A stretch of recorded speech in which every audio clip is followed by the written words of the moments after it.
Isang Philippine Air Force sa mga sangay ng hukbong sandata ng Pilipinas na hindi nabigyan ng sapat na atensyon sa mga nagdaang panahon.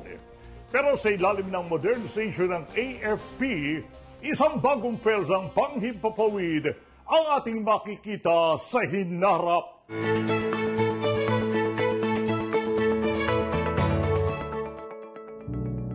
Sa pagsikat ng gintong araw, lalaban hanggang sa tagumpay.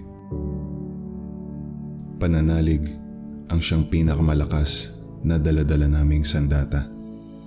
Tagapagligtas sa himpapawid, tagahatid ng pag-asa sa mga kailangang sagipin. Pagsapit ng 2028, isang hukbong himpapawid ang makikita nating may kapasidad na idepensa ang ating himpapawid laban sa panganib. Meron pa po bang mga isinasagawa po ba ngayong modernization para po sa Philippine Air Force? Mayroon. Sa modernization natin ay gusto natin siya magkaroon tayo ng GBATS, yung Ground-Based Air Defense System. Approve na yan. At for delivery na yan.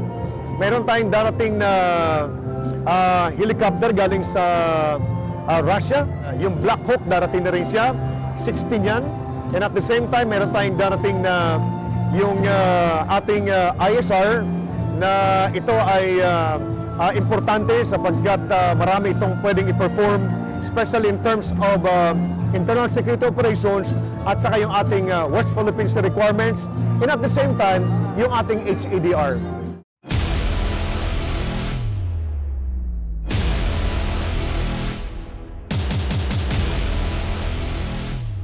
Ang Flight Plan 2028 ay 14 na taong ang modernisasyon ng hukbong panghimpapawid ng bansa na inilunsad noong 2015. Kabilang sa mga naunang resulta nito ay ang mga FA-50 light fighters mula sa South Korea na nagkabit sa pagsugpo sa mga terorista sa Marawi Seas. Ang plano namin is sundan namin yung aming Flight Plan 2028. May mga milestone yan. So sinusundan namin yan para sa ganun ay ang ating modernization ay ating may patupad. Ang kinakailangan lang po namin sa ating mga kabayan ay suporta lang ho. Yung suporta na patuloy po nating suportahan yung ating Philippine Air Force, yung ating modernization program. Sa pagtupad ng kanilang tungkulin at sa modernisasyon, merong mga kasangga ang Philippine Air Force. Maliban kasi sa pagdepensa sa himpapawid, malaking tulong rin ang Air Force pagdating sa mga kalamidad.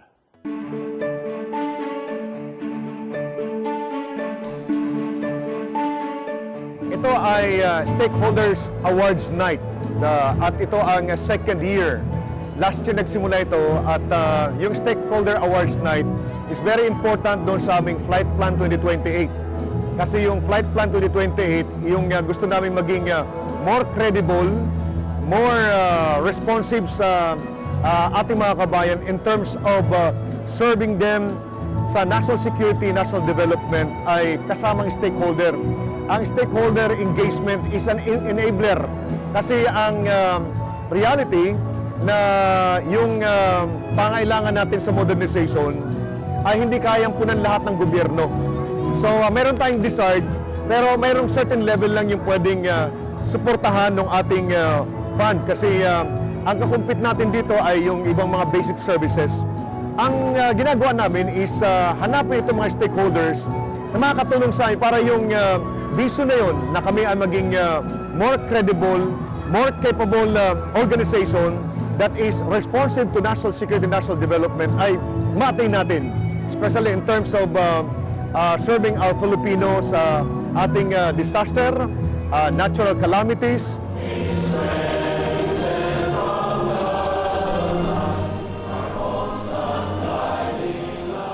Kaya ngayong taong ito, inilunsad ng Air Force ang Stakeholders Awards Night kung saan kinilala mga kasangga natin sa serbisyo at napasamaryan ang inyong lingkod. Pagpapasalamat sa lahat ng ating mga stakeholders. Stakeholders sa media, stakeholders sa gobyerno, stakeholders sa business, stakeholders sa medical realm, at sa lahat pa. Napakalaki ang tulong ninyo, lalo na kayo, Sir Ray Langit. Sa lahat ng mga advokasya ng Philippine Air Force, sa pagtulong natin sa mission accomplishment ng Philippine Air Force para sa humanitarian assistance, disaster response, especially during sa mga panahon ng sakuna, at saka sa pagbibigay na rin ng tulong sa support to national development. Kaya minabuti po namin na talagang hindi namin palalagpasin ang aming anibersaryo on July 2nd without giving honor and recognition, due recognition sa ating po mga stakeholders na nakakatulong po talaga. Kaya ito po ay aming handog sa lahat ng aming mga kasangga nyo, kasangga nating lahat para sa ating pagsiservisyo sa bayan. Well Kaya said. Sir Ray, marami pong Opo. salamat. Magbalik tanaw tayo sa mga naging karanasan ng inyong lingkod habang nagsaserbisyo publiko tayo sakay ng helicopter ng Air Force sa muling pagbabalik ng Kasanggamon Langit. Actually, yun ang isa sa mga sabihin na nating one of my most unforgettable experience, yung my experience with Mr. Ray Langit. That was very, very something that's up to now, nanariwa pa rin sa isipan ko. It happened around 25 years ago.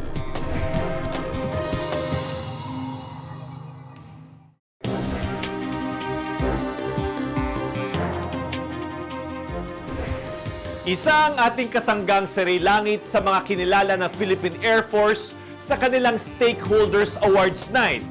Sa loob ng maraming taon niya bilang mamamahayag, naging katuwang ng Philippine Air Force si Ray Langit sa pagtugon sa mga rescue operations at kalamidad.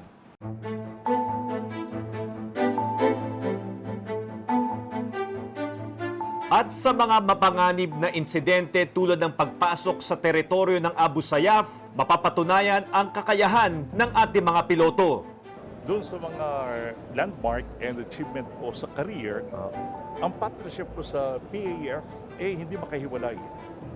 Noong pong Sepadan incident ng kidnapping, Opo. sinakay po ako ng PAF helicopter kasama Opo. si former AFP Chief of Staff Jermaine Villanueva. Opo.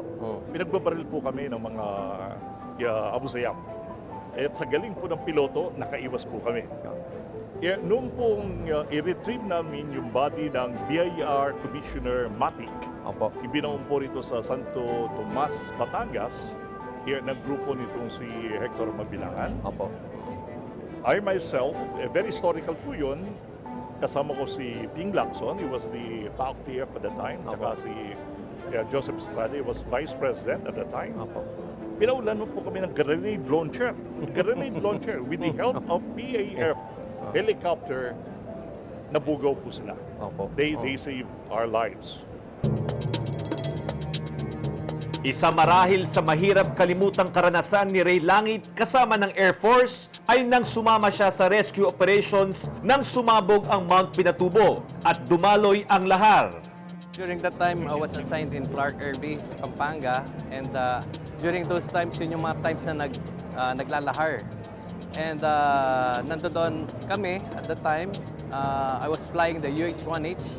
I was with the 205 Tactical Operations Wing at the time.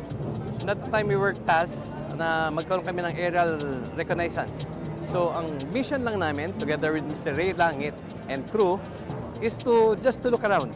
Kumustahin yung mga tao, dahil at that time, talagang nagbabaha ng lahar noon, talagang rampaging. And it was kinorstro yung lahar doon sa dike. Humukay ng dike, doon pinapadaan. So it was rampaging, talagang malaki. And the town of Sesmoan, at the time, kakainin na sila ng lahar. So yung mga tao, tumatawid sa makeshift bridge. It just so happened, nung pagka-landing namin, yung makeshift bridge biglang nag-collapse. So it collapsed. So yung mga tao biglang nahulog lahat sa lahar. Yung mga tumatawid by foot. So those who were able to make it immediately up, makikita mo dugo na yung mata, dugo na yung tenga because of the pressure of the lahar. One of the victims, or ano nun, is yung asawa ni Judge David. Yung mag-asawa actually. Si Judge David immediately namatay nung nahulog. Pero yung asawa niya, si Dr. David, I think, yun ang nagkaroon ng chase. Siguro from, sabihin na natin, from North EDSA SM to Mega Mall. Ganong kalayo yung hinabol namin. Nakita namin siya because she was able to nakakapit sa lag. So lumulutang siya together with the lahar. Nakakapit siya doon. Wala na, puro buhangin na yung mata niya, tenga, lungs. Pag naririnig niya yung chopper, kumakaway siya. Kumakaway. That's why doon namin siya nakita together with Mr. Ray Langit. Parang mga hero po kayo. Talagang bumababa kami doon sa in between the dikes. Hinahabol namin siya. Can you just imagine yung putik na umaano dahil because of the rotor wash, natatakpan na yung shield namin. Puro putik na, wala na kami makita. Yung sa bubbles na lang kami nakatingin. Doon na lang kami doon kami nagre-refer. Fortunately, wala nangyari masama. And we were able to extricate Mrs. David doon sa wala ng current or wala ng pressure. Naiaho namin siya.